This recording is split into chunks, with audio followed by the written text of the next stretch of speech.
Supreme court का ऐतिहासिक फैसला धारा 370-35 को लेकर आया है। इस वक्त आदेश अग्रवाल हमारे साथ हैं, प्रेसिडेंट हैं बार एसोसिएशन सुप्रीम कोर्ट के।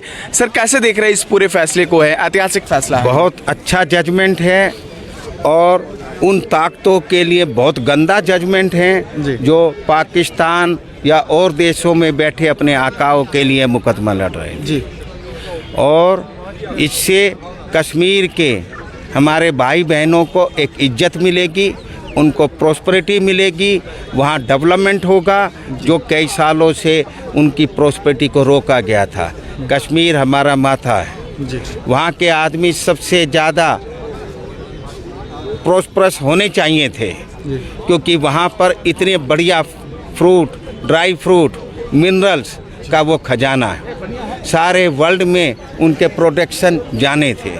परंतु मोदी सरकार ने इनके ये रिपोर्ट लेके, गवर्नर की जब रिपोर्ट आई कि ये हटना चाहिए, वहाँ की जनता की डिमांड है, 370 को हटाया गया और सुप्रीम कोर्ट में ये पिटीशन डली। ये वकील वो जानते थे, पिटीशनर भी जानते थे कि वो हारेंगे ये पिटीशन, क्योंकि हम वकीलों को, जैसे आज सुबह मिस्टर कपिल सिब्बल ने जो मेरी तरह सीनियर एडवोकेट हैं, वो भी जो हैं सुप्रीम कोर्ट बार के प्रेसिडेंट रहे, जैसे मैं आज प्रेसिडेंट हूँ, तो हमको पता होता है किस मुकदमे में क्या होता है।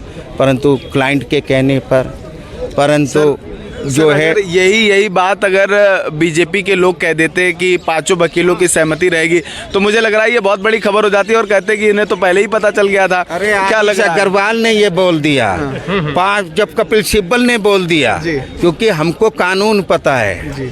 जो क्रिटिसाइज करते वो कानून नहीं जानते, उनको कानून को वो तो लकीर के फकीर हैं, पर हमारे जैसे वकील जिसको कानून पता है, जिनको पता है इन फैक्ट्स में क्या होना है, तो हम बोल सकते हैं, कपिल सिब्बल जैसे बोल सकते हैं। परंतु कपिल सिब्बल को आर्ग्यू करना है, कई बार पैसों के कारण से, कई बार अपने वोट बैंक के कारण से, तो ये वकीलों को करना पड़ता है। ठीक है सर, बहुत शुक्रिया हमसे बातचीत करने के लिए। आदेश अग्रवाल हमसे बातचीत कर रहे थे, प्रेसिडेंट हैं सुप्रीम कोर्ट बार एसोसिएशन। धारा 370-35 को लेकर सुप्रीम कोर्ट का ऐतिहासिक फैसला सामने आया है। सुप्रीम कोर्ट ने कहा है कि जिस तरीके से धारा 370 और 35 है, केंद्र सरकार का जो फैसला रहा है वो ठीक है, केंद्र सरकार का कदम सटीक था।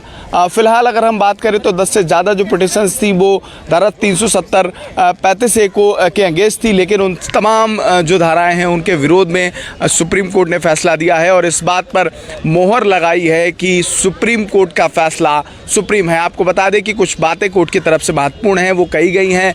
ये भी कहा गया है कि जिस तरीके से जो जम्मू कश्मीर है उसको राज्य का दर्जा दिया जाए और बहुत जल्द वहाँ चुनाव कराया जाए। आपको बता दें कि साल 2024 का जो लोकसभा का चुनाव है वो भी होना है और बहुत जल्दी वहाँ विधानसभा का चुनाव होना है। और इस बात का भी जिक्र सुप्रीम कोर्ट की तरफ से किया गया है कि राष्ट्रपति शासन अब तक लगा रहा, तो राष्ट्रपति का जो निर्णय है वो सर्वमान्य है। फिलहाल इसको लेकर अलग अलग दलों की अपनी अलग अलग सहमति है, लेकिन धारा 370-35 से हटने के बाद भारतीय जनता पार्टी इस बात का जिक्र कर रही है कि भाजपा, जनसंघ या जो तमाम दल रहे हैं वो इस बात का जिक्र करते रहे हैं कि जम्मू कश्मीर जो है वो कहीं ना कहीं भारत का अभिन्न हिस्सा है। और आज कोर्ट ने भी ये बात सिद्ध कर दी है कि जम्मू कश्मीर को भारत से अलग नहीं किया जा सकता है। एक देश में एक संविधान ही संभव है और यही बात है कि अब इस पर जब सुप्रीम कोर्ट की मोहर लग चुकी है तो अब ये निश्चित तौर पर कहीं ना कहीं इम्प्लीमेंट होता हुआ दिखाई देगा। और लगातार कई बार केंद्र ने इस बात की दलील दी है कि जब से धारा 370-35 से हटाई है तब से वहाँ आतंकवाद कम हुआ है, विकास बढ़ा है। और अब फिलहाल देखना ये होगा कि आखिरकार जिस बात का जिक्र केंद्र कर रही है, आने वाले समय में जम्मू कश्मीर में इस फैसले को लेकर क्या कुछ माहौल बनता है, आने वाला वक्त निर्धारित करेगा। चिराग के साथ के Simone Mishra, G24/7 news, Delhi.